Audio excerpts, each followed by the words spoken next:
Thanks so much, Anike. Thank you for the invitation, and thanks to everyone for joining us today for this really powerful and important event. I'm so excited to guide this discussion with three incredible, and incredibly talented filmmakers, Rafaelia Crockett, Dewey Ortiz Jr., and Najma Nuruddin. Today, we will watch clips from their films, Not in My Neighborhood and Higher Power, followed by a discussion around their films, organizing, and the power of narrative change and narratives to change. And directed by Kurt Otabenga Ordenson and produced by Najma Nuruddin, Not in My Neighborhood tells the intergenerational stories of how ordinary citizens respond to the policies, processes, and institutions driving contemporary forms of spatial violence and the power, excuse me, and gentrification in Cape Town, New York, and Sao Paulo. And so we're fortunate to be joined today by producer um, Naja Nuruddin. And Naja Nuruddin is a multidisciplinary filmmaker, educator, and cultural strategist whose work explores Black identity, faith, belonging, and memory through poetic, cinematic, and documentary language. So I'm going to turn the floor over to Najma so she can tell us about her film, Not in Our Neighborhood, and what we're about to see. Hi, everyone, and thank you so much for the welcome.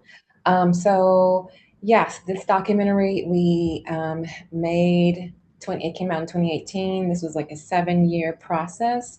We were in, as Dr. Queeley mentioned, Cape Town, New York, and Sao Paulo, and we were talking about spatial violence, architectural apartheid, and gentrification in these three cities, focusing on everyday residents who turn into grassroots activists. So I just wanted to set up this clip that we're about to see in a little bit. And we start this clip with the opening sequence of the film so you can get an idea of the three locations that we're in and some of the people that we're profiling. And then from there, we cut to a really emotional scene with one of our participants, Nechi, who's in Sao Paulo, Brazil. She's in one of the largest housing occupations in Brazil, and we hear a little about her personal story and how she, became involved in this movement. And then from there, we jump to Cape Town, South Africa, and we're in this area called District 6, where Fa'at is walking us through how his family, their whole community was demolished and they were forcibly evicted. This is during Group Areas Act in Cape Town when this area was declared whites only during apartheid. So he's walking you through this forced eviction, and then we end on Darian in New York, who is um, activating and organizing with a group of young activists. Yeah, thank you. Wonderful. All right. Thank you so much, Najma. All right, let's roll. Let's see the clip. These people are coming to the front right now. They always been here, searching for that ideal of change. The system is not broken. The system was designed to work against people of color.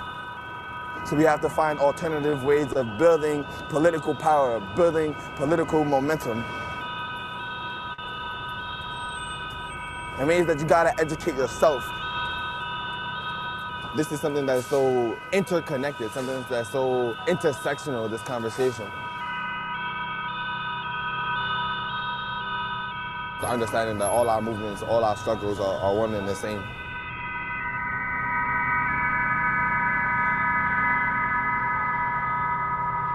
This is not a poem. This is a war cry.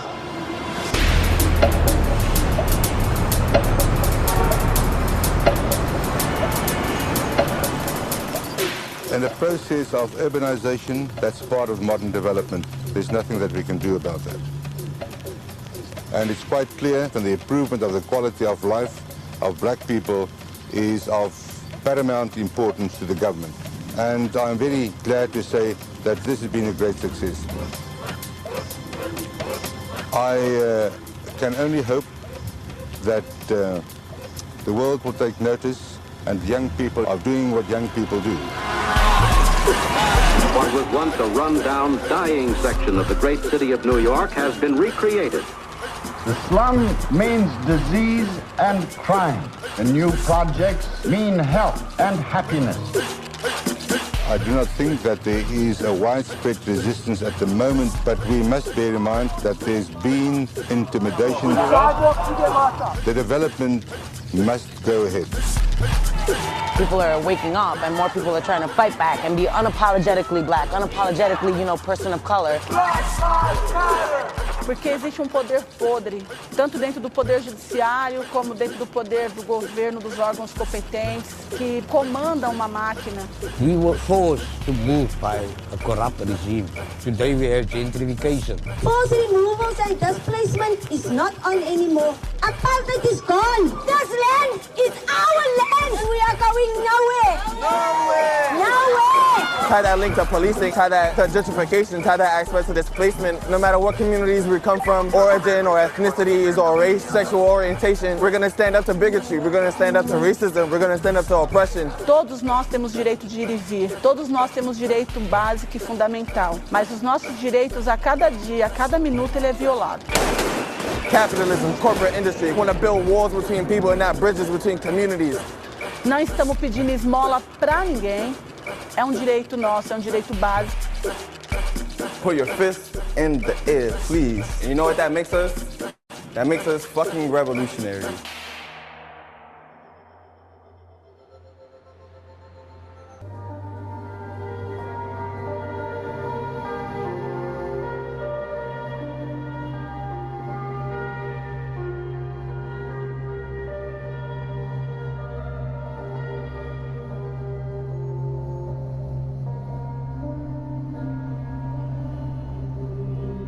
Então, eu sou do interior da cidade de São Paulo. Fui boia fria, cortei cana, saco de amendoim. Comecei a trabalhar, eu tinha 8 anos de idade, na roça. Eu não vou conseguir falar da minha infância. Tá.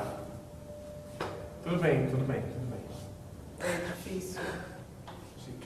Depois que eu casei, eu vim para a cidade grande, me deparei com a verdadeira selva de pedra que é a capital. Fiquei bastante assustada. Não consegui arrumar emprego, o pai das minhas filhas na época também ficou desempregado. E eu fui morar na rua com a família. Fui moradora em situação de rua. Foi aí, a partir daí, que eu conheci o movimento de moradia. E a partir daí eu entrei na luta e passei a fazer luta junto com os companheiros de luta. Então essa é a minha origem. Oi, tudo bem? Então aqui cada porta é uma moradia. Oi, trazendo uns amigos aqui. Aqui é o mercadinho. Nós temos um controle de circuito interno. Entrava a polícia, ficava nas escadas, arrebentavam porta, para depois perguntar, né? Olha, não vai entrar, eu vou porque eu entro, vocês não podem impedir. Tá bom, você vai entrar, está sendo filmado e a gente vai procurar a corregedoria. E aí ele parar ali, não avançar e voltar. Não se chama a polícia para resolver o problema da comunidade, né? Não ocupa só por ocupar, ocupa por uma série de questões e uma série de direitos que estão violados na família, né? O direito à família, o direito à moradia, o direito à dignidade, o direito à educação, o direito ao lazer, todos os direitos. O artigo 5º e 6º da Constituição Federal diz que todo cidadão tem direito à moradia. Mas se a família sem teto, se a família de baixa renda não luta pela moradia, não vem. Só vem através da luta, através da denúncia. A partir do momento que o movimento parte para a luta e coloca a questão da moradia na pauta do dia, as coisas começam a acontecer. Deu certo para mim, pode dar para qualquer um. Dos outros, basta querer lutar. My fondest memories are from here because I was a young man, so I remember most of it. The house itself was old, but it was ours. We loved it. When you come in, you walk up a little, a five level step. When you open the door, you have these parquet floors. You have parquet floors and you have a reception area. It had a little office, a desk, and a telephone, and a couple of bookcases. You know, because my father was very academic, and he encouraged us to be the same. On your right is the lounge area, and as you walk towards the stairs, which is like to the left, and then just as you get to the stairs, on this side is your kitchen. You go up, once upstairs, a flight of stairs with a little balcony, and up again, and then you go up to your right, and then two floors up, and then to my left, that is my bedroom.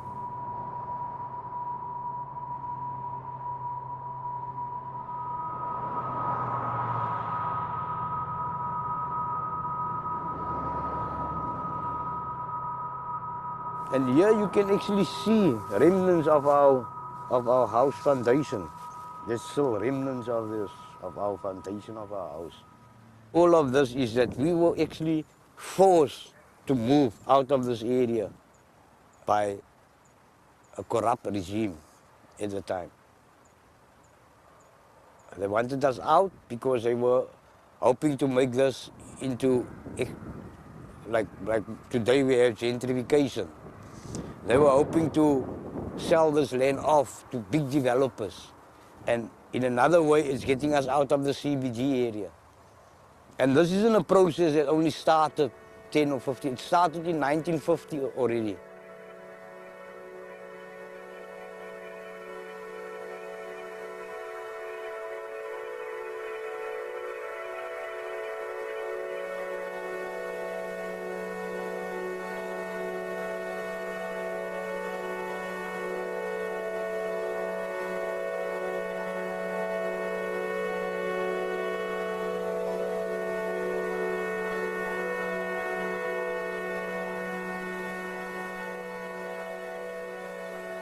The process of urbanization all over the world, people are living further and further away. That's part of modern development. There's nothing that we can do about that.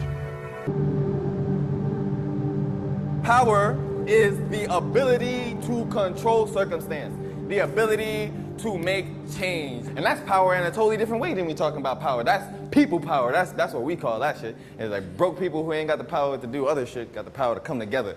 When we talk about power, we talking about the ability to make change. And we know, do black people control most of the institutions in our community? No. Do we control most of the resources that's in our community? No. Do we control most of the economics that's in our community? No. So are people of color in positions of power? Now, who is in a position of power? Yeah, so typically when we think about power, we think about people who are in positions of power. We think about cisgendered, older, wealthy, white men. Because those are the people who predominantly, in this country, in the world really, like hold and stay in these positions of power. What do folks think we mean when we're talking about privilege? And power is the ability to control. I'm quoting that. Is the benefit from controlling. I'm quoting that. So I'm a black person, and so I'm naturally disenfranchised by systems of power that devalue the life of black folks. But I'm also a man, and do men have power in our society, in our social structure? Yes. Men are in positions of power more so than women and gender non-conforming folks, right? So I also then have a certain level of privilege as a man benefiting from a system that empowers specifically men. So we exist at intersectionalities.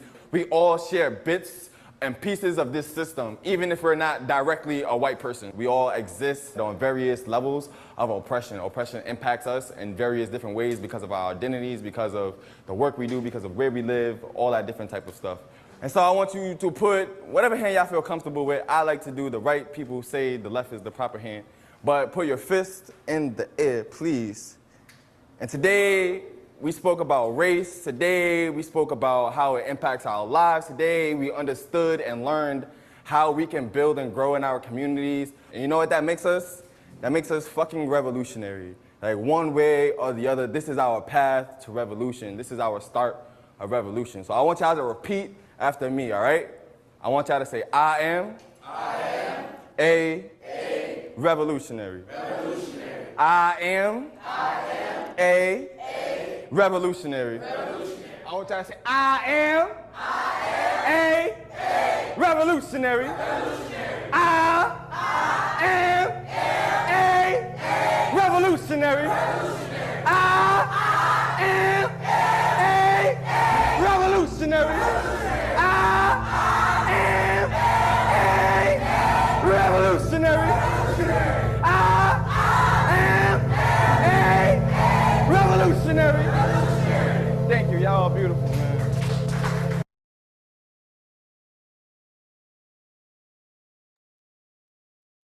Wow, wow, wow. Just wow. So in the kind of interest and in alignment with the kinds of interconnections that we see in that film, we're actually going to save the Q&A until after we see Higher Power, right? Because we're also making those connections across these two films. So directed by Dewey Ortiz Jr., who is here, and produced by Rafaelia Crockett, Higher Power tells the story of how Black Washingtonians' right for cannabis legalization reveals the urgent need for DC statehood and self-determination. So Rafaelia Crockett fights for freedom, justice, and joy. She's worn many hats in government, the private sector, and nonprofits. She's founder and principal of Maroon Arts, where she provides strategic support for visionary artists. And Dewey Ortiz Jr. is an award-winning filmmaker, writer, and producer dedicated to reshaping perceptions of Black Americans through cinema. And he's created 5 films to date, with Higher Power marking his feature film debut. Congratulations. And so thank you all again for joining us. And so I want to welcome you and also just invite you to talk about your film, Higher Power. Sure. Good afternoon, everybody. And thank you, Dr. Queeley, for the introduction. Higher Power is a documentary about the fight for DC statehood, and is told through the lens of cannabis legalization. We created the film between 2019 and 2023. And our goal was really to create a documentary about cannabis in DC, and we realized we really couldn't tell that story without talking about statehood. So the clips you'll see here really gets to the heart of DC's fight for self-determination. The first clip is about Initiative 71, which is the initiative voters in DC passed that allowed for recreational use, legalized recreational use, and legalized recreational sales. Part of this clip, you will see how Congress can usurp the will of the voters. And they do this mostly by inserting budget writers or writers into the budget that they pass every year. And because we're not a state, they can pass these writers that say, DC cannot use money to do X, Y, and Z. So in this case, they passed a writer that said, Washington, D.C. could not use any funds to create a tax and regulate system for the sale of recreational/adult use cannabis, which effectively created a scenario where recreational/adult use was legal, but adult use sales was illegal. The second part of the clip really kind of dives into the issue of statehood, and you can see firsthand from a lot of these white congressmen and senators' mouths how they feel about Washington, D.C. become a state. And more often than not, this racist vitriol is then translated into legislation that intentionally threatens the physical, economic, political, and social well-being of 700,000 residents of Washington, D.C. who live in the nation's capital. Let's roll the clip.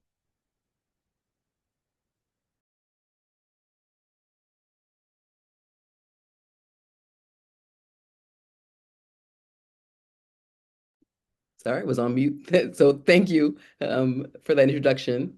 And yes, let's get it rolling. Initiative 71 did not legalize marijuana sales. So under Initiative 71, we remove criminal penalties for possession of marijuana up into certain amounts, so up to 2 ounces. You can grow 6 plants in your home, only 3 mature ones, and you can gift legally. But the issue is that there is no legal access to purchase marijuana outside of the medical regime and gifting. So there's a huge gap, in terms of access. And the impact of that is that we haven't really been able to actualize the real full benefits of legalization in DC. And that's because of Congress. The district's push to legalize possession of small amounts of marijuana is in jeopardy. Language in the $1 trillion omnibus spending bill now making its way through Congress includes a provision invalidating the city's pot referendum. 70% of district residents approved that ballot question in November. But what happens now? Very much up in the air. So after Initiative 71 passed, immediately after, actually, Andy Harris, who's a congressman from Maryland, not from DC, does not have any responsibility to Washingtonians, introduced a rider to block DC from being able to allow for a regulated market. And by allow, I mean use local funds to establish a regulated market. Andy Harris is his name. It's called the Harris Rider. I think it's his proudest accomplishment ever because he got his name on something. A representative from Maryland, not elected by anyone who lives in the District of Columbia. Republican Andy Harris from Maryland, an outspoken opponent of DC's marijuana laws, said numerous studies show the negative impact regular recreational marijuana use has on the developing brain and on future economic opportunities for those who use this illegal drug. I am glad Congress is going to, in a bipartisan way, uphold federal law to protect our youth by preventing legalization in DC. The Controlled Substance Act makes marijuana in the United States illegal because it's not safe. And Mr. Chairman, there's more and more evidence every day that it's not safe. The way in which Republicans, and that's who does it, try to stop the residents through their council and mayor of enacting whatever legislation they want to is by going to the floor and attaching an amendment, which we call a rider, which says that the District of Columbia may not spend its money on X, Y, Z, whether it's marijuana or something else. The Congress has the ability, and according to our Home Rule Act, to review our budget and the budget that comes to the council. And so they can actually put riders, they're called riders, on our budget, and they're basically just certain provisions that prevent us from spending money. And that's what they've done historically. They've put riders on our budget. First, when we passed medical cannabis law in D.C., which was back in the late 90s, they put a rider on our budget that said we weren't allowed to implement that law, and it lasted for over 10 years. Now, when we've tried to pass a tax and regulate adult use bill, they've actually put a rider on our budget again that says we're not allowed to change any laws that have to do with drugs in the District of Columbia. Like at the time after the ballot passed, DC Council with former council member David Grasso, there was introduction of a bill to try to think through what regulation should look like. We wanted to have a hearing here so community members and advocates can, talk it out with council members. But they basically got a cease and desist from Congress because this rider, even having staff time to allow for a hearing, is in violation of the rider. Good morning. That's right. Some Republican members of Congress are calling for the feds to arrest D.C.'s mayor and city council members when they arrive here at work later this morning. But so far, the Justice Department has no plans to take them up on that. In a letter, Chafis asked for a list of all city employees who have worked on legalization, warning that they are in knowing and willful violation of the law. Statute of limitations is 5 years on this.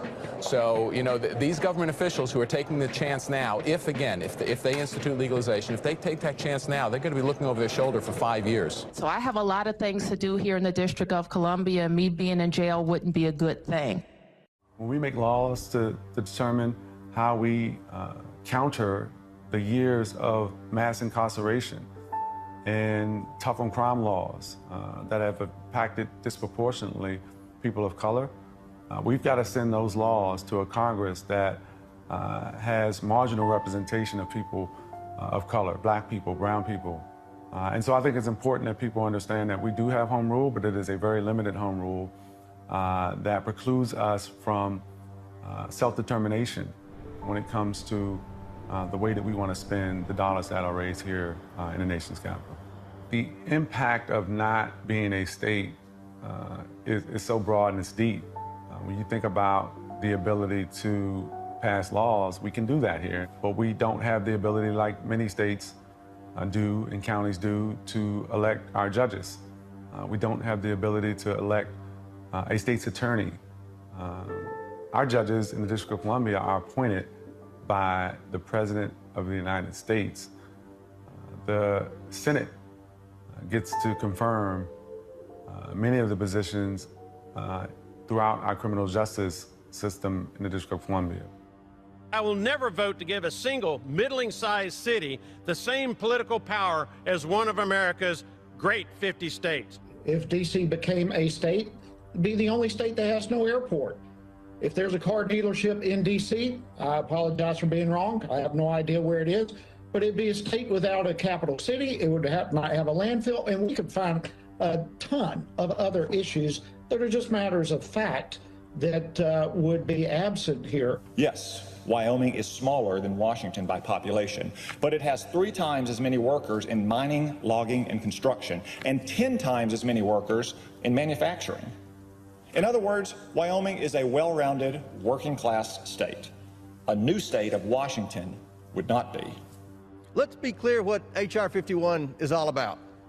It's about Democrats adding 2 new progressive U.S. senators to push a radical agenda championed by the Squad to reshape America into the socialist utopia they always talk about. Mr. Speaker, I have had enough of my colleagues' racist insinuations that somehow the people of Washington, D.C. are incapable or even unworthy of our democracy. One Senate Republican said that D.C. wouldn't be a, quote, well-rounded working-class state. I had no idea there were so many syllables in the word white. One of my House Republican colleagues said that D.C. shouldn't be a state because the district doesn't have a landfill. My goodness, with all the racist trash my colleagues have brought to this debate, I can see why they're worried about having a place to put it. The truth is, there is no good faith argument for disenfranchising over 700,000 people, Mr. Speaker, most of whom are people of color. When D.C. is depicted, whether it's movies or mainstream media, it's just the politicians.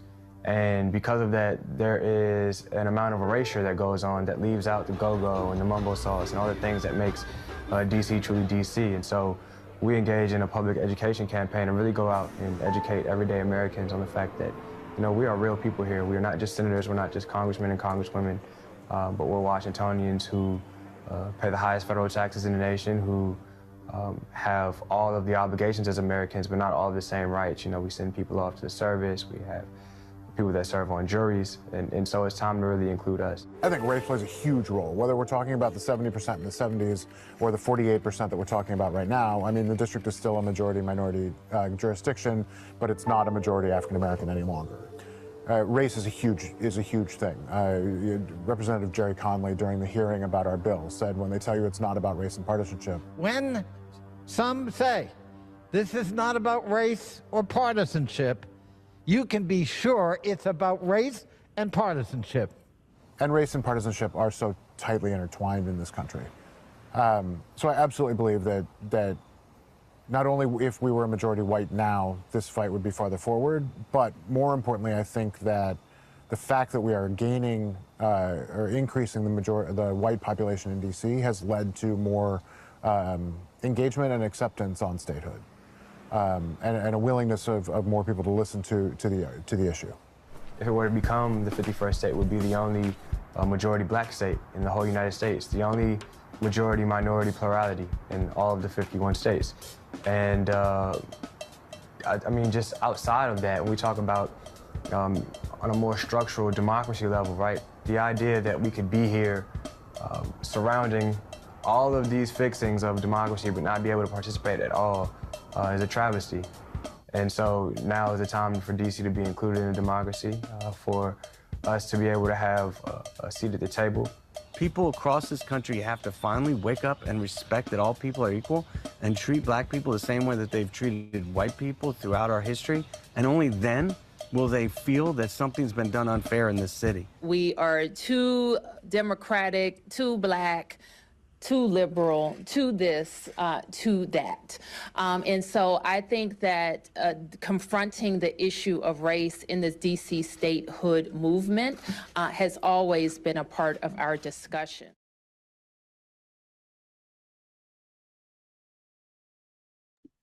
All right. Where is my Chocolate City t-shirt? I've got one, it's at home. So again, both of these films are so powerful. And so thank you, Rafi and Dewey, for your work as well.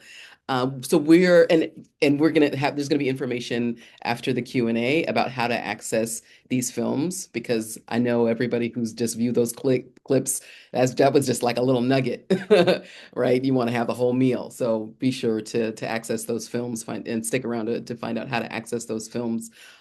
So we're gonna start with Najma and discussing Not in My Neighborhood. And I have a bunch of questions. I know that we don't have very much time, and we could sit here all day and all night talking about these films. But so I just want to kind of dive in with that first question about Not in My Neighborhood, which has to do with history. And so one of the things, the many dimensions of the film that is really powerful, is a way that you all connect present day gentrification with these older systems, such as colonial planning and these architectural apartheid, right? And also through the memory of the folks that you worked with, the folks that you interviewed, you see, these historical connections. And so as a producer, why was it important for you to frame spatial injustice as something that is historically rooted? It's intergenerational. It's not just this contemporary thing, because, a lot of people think gentrification, and that's something Right. that's recent. It's not. Yeah. Yeah, exactly. And that's just it. I think that we really wanted to make a point and say this buzzword of gentrification and adding spatial violence into it when you think of like the over policing aspect, but mainly focusing on gentrification, this housing crisis or situation or housing inequality. We wanted to have it a larger conversation, say this is actually rooted to something more historical, it's rooted to colonization. Let's really look at it deeply and see the origins of this dilemma, crisis, injustice, all these things. And so looking at South Africa, colonized by the Dutch, later by the British, New York, the Dutch settled there, then it was a British colony, Brazil, the Portuguese. And so it is as if really these colonial systems are still in place, but we're in neocolonialism. We're just working things in a new way, with the disguise of equality or opportunities for movement, right? To evolve in the to move up in the social economic different statues or classes rather, right? So it's really about saying this is a historical problem. There have not been any we've made strides, but there haven't been any large scale reparations. There's so many people who have been dispossessed from their land historically that then become migrants for labor, and then are not, getting paid a fair wage to pay for housing. So it's this like endless cycle in a sense.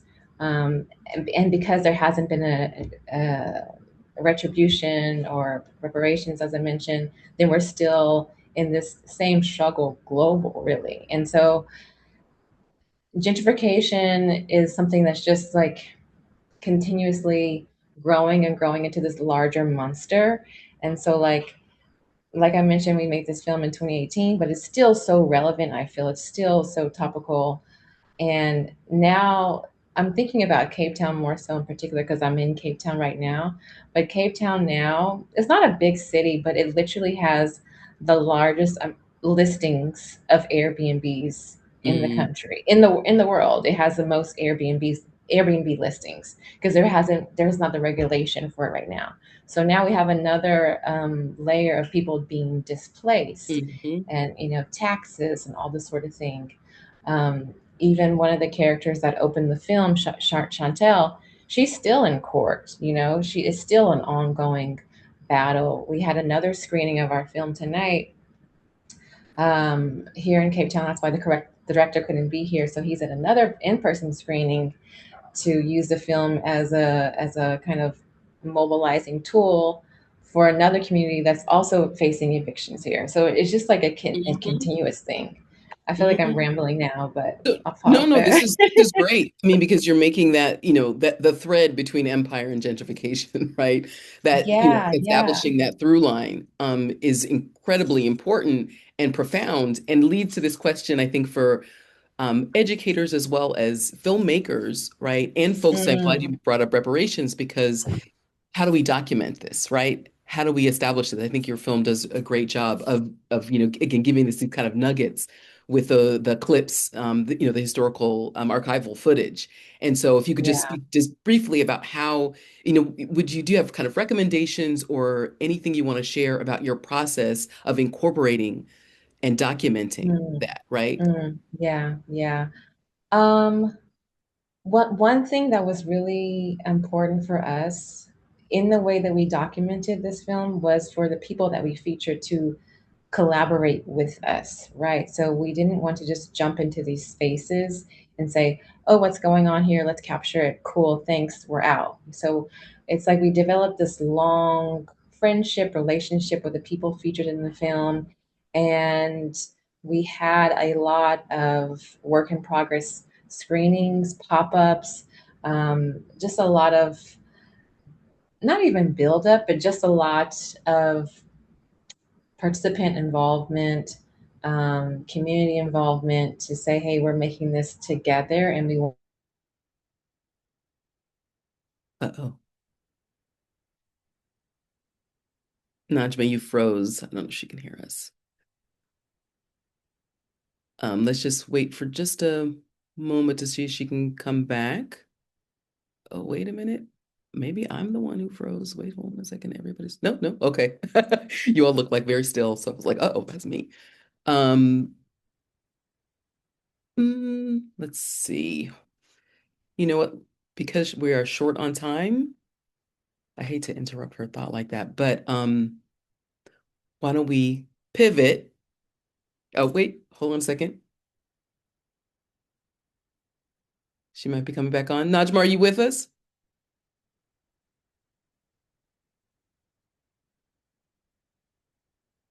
All right, so we're gonna get back to you, Najma. I'm not sure if you can hear us or not. But let's pivot. Okay, so Dewey and Rafi. Um, so one of the questions, right, is that so higher power situates DC's cannabis economy within the city's very unique, we can say unique, political condition, right? A place where residents can vote locally, yet remain subject to congressional override, right? Which is very clearly discussed in that clip. So why was it important for you all to frame the story of cannabis entrepreneurs and organizers within that longer history of disenfranchisement and limited home rule? And, why is it not a standalone story, right? What are the connections you all are making? We felt like we had to tell this story this way because we couldn't really talk about cannabis legalization without talking about this, because what we actually voted for wasn't what we actually got. And it's unique from the rest of the country. Cannabis bill becomes law in the rest of the country. It becomes law the way it was passed, the way it was voted for, however it went through the process, depending on what state. So when we were conceiving this, we realized we couldn't tell the story without talking about it, because there was so much uniqueness within it. We had business owners who weren't necessarily legal. They were kind of in this gray area that was created when the use became legal, but the actual recreational sales became illegal. And so we couldn't talk about that without talking about the bigger issue of home rule and the lack of actual representation in statehood, because otherwise we'd be telling an incomplete story, and we would probably run into issues narratively where some things didn't make sense, because the question would be, why is it this way? And so even in the beginning of it, when we were talking about it, we realized quickly that we had to talk about statehood within the concept of cannabis legalization. Mm-hmm. Do you have anything to add, Rafi? No? Okay, so Najma's back with us, but I want to just pose the second question to you all and then bounce back to Najma because they're related. So this film, highlights how federal oversight and congressional writers have shaped and constrained DC and DC's local autonomy, self-determination, right? Those are very important themes. Um, and as we see renewed congressional efforts to roll back home rule, what parallels do you draw between the patterns of spatial injustice explored in Not My Neighborhood and the political containment in DC for DC residents, right? So what I mean, we can talk about gentrification in DC, of course, right? And how can audiences connect these struggles across these different forms of governance and geography?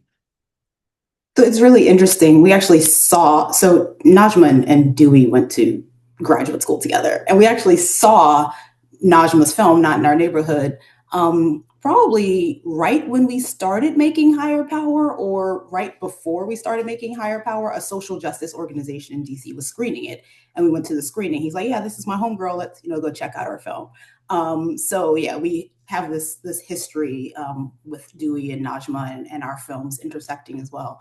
But really, I'd say the federal government's relationship with DC is actually a unique form of spatial injustice in itself, because it's the geography that is in fact the mechanism for disenfranchisement. It's, where we are located is the reason we are disenfranchised. And so when these congressional riders, overrule our DC legislation, that really shares this DNA with all these other forms of spatial control that Najma talks about in her film, because both of them really rely on these external authorities who are making decisions and imposing their will on communities without the community's consent. And the patterns resemble redlining, exclusionary zoning, and all these other really neo-colonial tools that have historically determined who gets self-determination over their own lived environment. And so it really unites, I think, DC's constrained home rule with the neighborhood level exclusionary practices that are explored in Najma's film, and that we witness going on all over our country, is the question of who has the power to shape the place that they inhabit. And so whether it's Congress blocking DC's budget autonomy, or if it's suburban communities using zoning laws to exclude affordable housing, the mechanisms are really similar. Those with the institutional power are making the decisions about spaces they don't occupy. All these congressional reps are making decisions about DC and they don't actually live here. And they're making these decisions for people that don't have any real political recourse. And I guess the last thing I'll say about that is, the right to housing sits at the intersection of both of these struggles. And spatial injustice doesn't really just deny people a say in governance, but it really denies them a stable presence in space altogether. And so, yeah, looking at Najma's film and looking at spaces like District 6, that is dating back decades, denying folks a space. Looking at DC, which is the most rapidly gentrifying city in the United States, where Black families are being displaced and have been for the last generation of folks. So when DC can't fully control its own housing policy due to congressional interference, or when exclusionary zoning prevents affordable housing, the effect is really the same. You've got populations of people and communities and families that are rendered spatially precarious and then just displaced entirely. Mm-hmm. And one of the questions I think that was raised in that clip, it's just really kind of interesting to consider, and I'm wondering whether or not you all thought about it. You don't necessarily have to speak to it now. Is that as DC becomes whiter, right? As it becomes more milk chocolates, it's more milk, it's more Olay in the cafe. Yeah. How is this issue of statehood? What is going to be the trajectory of the issue of statehood, right? And so this kind of brings us to the question about race. And I want to kick it back to Najma and looking at, so I think that the there are these different racial landscapes, right? The film depicts these different racial landscapes across New York, Sao Paulo, and Cape Town. And so, and this kind of the New York activism, the activist is looking at these intersections. There's that piece about when he's talking about, his privilege as a man, right, in this society. And so he's looking at this, these intersections. And I think that's one of the pieces that your film is interrogating, right? And so, and there's a kind of an articulation of Black liberation very explicitly, right, in the New Mhm. York context. And I'm wondering how you compare the ways in which these racial histories and landscapes of New York, Sao Paulo, and Cape Town show up in the film. And do you have any insights around race and how race shows up in these different sites? Yeah. Um, Sorry for cutting out earlier, but I'm back. But yeah, race in these different spaces. I think you're right. In New York, I mean, in all of three of these spaces, it's Black and brown people, right? And in New York, maybe it's more so explicit because we see more African American folks, Caribbean folks, some Latino folks. I mean, we interviewed a lot of people, but that was kind of what made it out. The message was like the harassment, really, of Black communities. And I would say it's the same, but it's also different in São Paulo and in Cape Town, because maybe the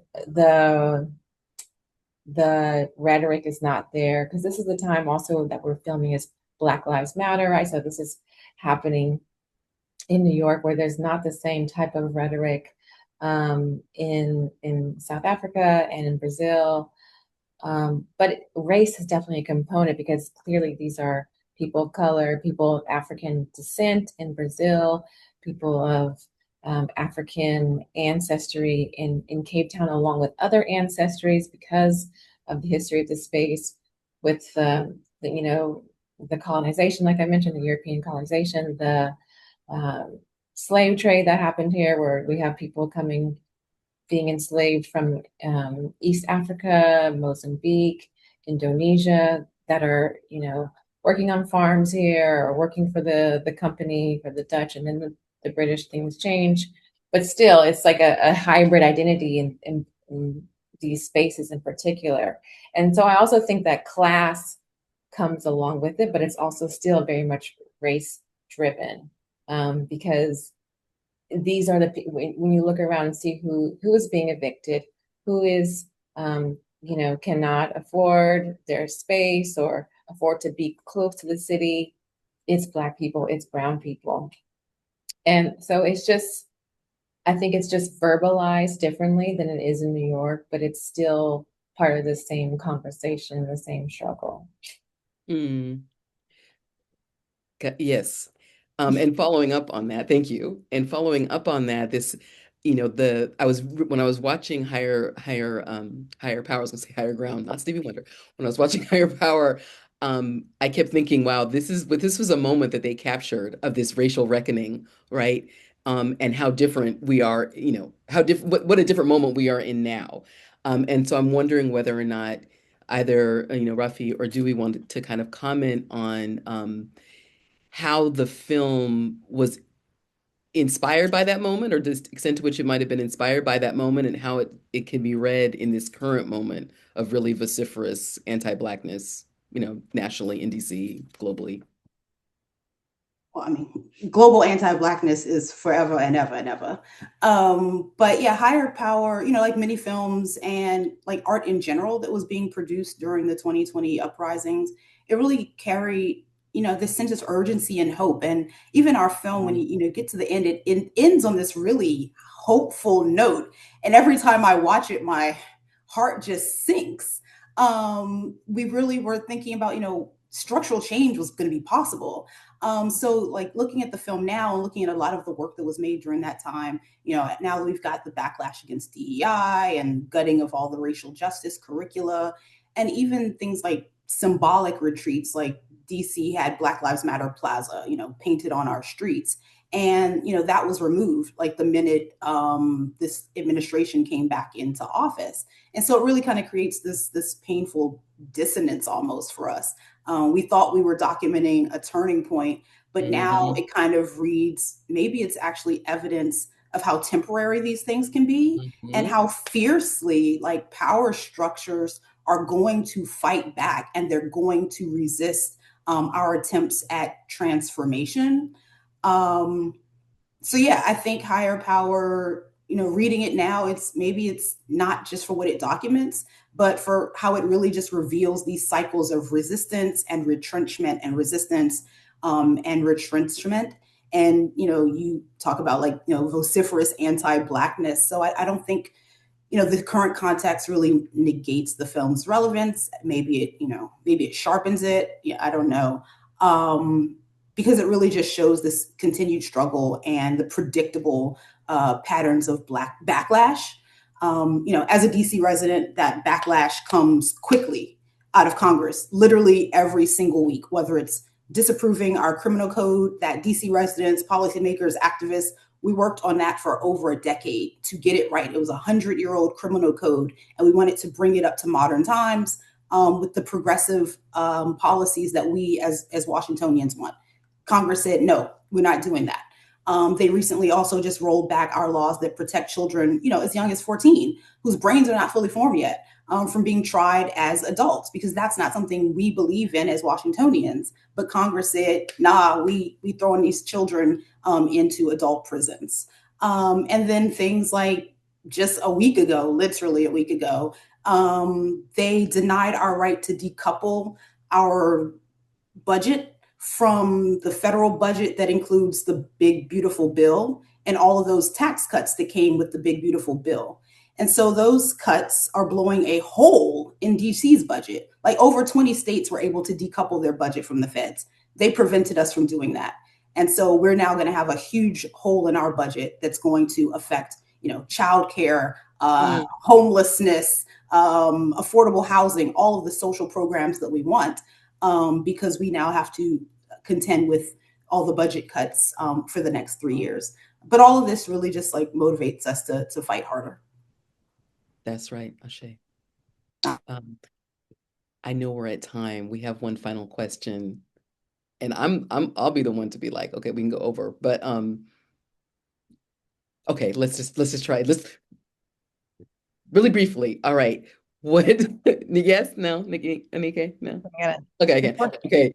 So that question, so what's the responsibility of filmmakers who are documenting communities in these ongoing struggles, right? How do you balance the compelling storytelling with accountability to people whose futures are still being shaped by these systems, which is a really important question around integrity and ethics. So that's really one of the reasons why I wanted to just get that in there, get that question in there. How do you approach such projects ethically, right? I think I don't know if you need to balance it. I think compelling storytelling and accountability go hand in hand. I think, as an artist, I've always felt this way, but the last 6 months I've been looking back, reading back on the history, and particularly reading on the history of my family, the paternal side of my family. And artists historically have I don't want to say always, but have stepped up and used their art to tell the story of the fight against oppression. And I think it is an artist's duty to do that. I think it's harder in these times because, we live in a capitalist society, and artists also would like to make a living. So there are many of them that, we could probably name, who have decided to sacrifice that fight in order for capital. And so I think it's very important for me to tell that story. And I can't tell a compelling story without talking about that, because I just feel like that's the major issue of our times. Corruption continues to happen. And so for me, it's easy. But, I was always also raised in a household where we talked about these things openly since I was a child. And so I think ultimately it's up to the person, but I think you have to be a strong individual to be willing to take those arrows, because those arrows are going to come. You know, they want you to be happy and place and do art without being political, but art is inherently political. So I don't know how it can be separated. So I guess I would say to artists, to continue speaking from your heart and continue talking about what moves you, and continue talking about what you see every day, because that to me is where the stories are. Thank you. Rafi and Najma, a moment. I agree completely. It's really about telling passionate stories that you're connected to, right? There's a connection from you and to the people that you're working with on your film. I think that's a really important thing for me. All right. Rafi is nodding. Okay, so, and I'm sure Anika is like, all right, time. I do wish we had more time to dig in. As I said initially, we could sit around here all day and all night. But I will have to stop here and just turn the floor over to Anike. Thank you all so much for your work. Really sincerely. Thank you. I really want to echo that. Thank you so much to our fellow filmmakers here at New Day Films. Your work is absolutely amazing. I am super, super proud to be in this collective with you. And thank you, Andrea Jean Queeley. Also incredibly amazing. You can see right here, there's a quick graphic about where you can find the films of these wonderful filmmakers. Go ahead and take a quick shot of the QR code.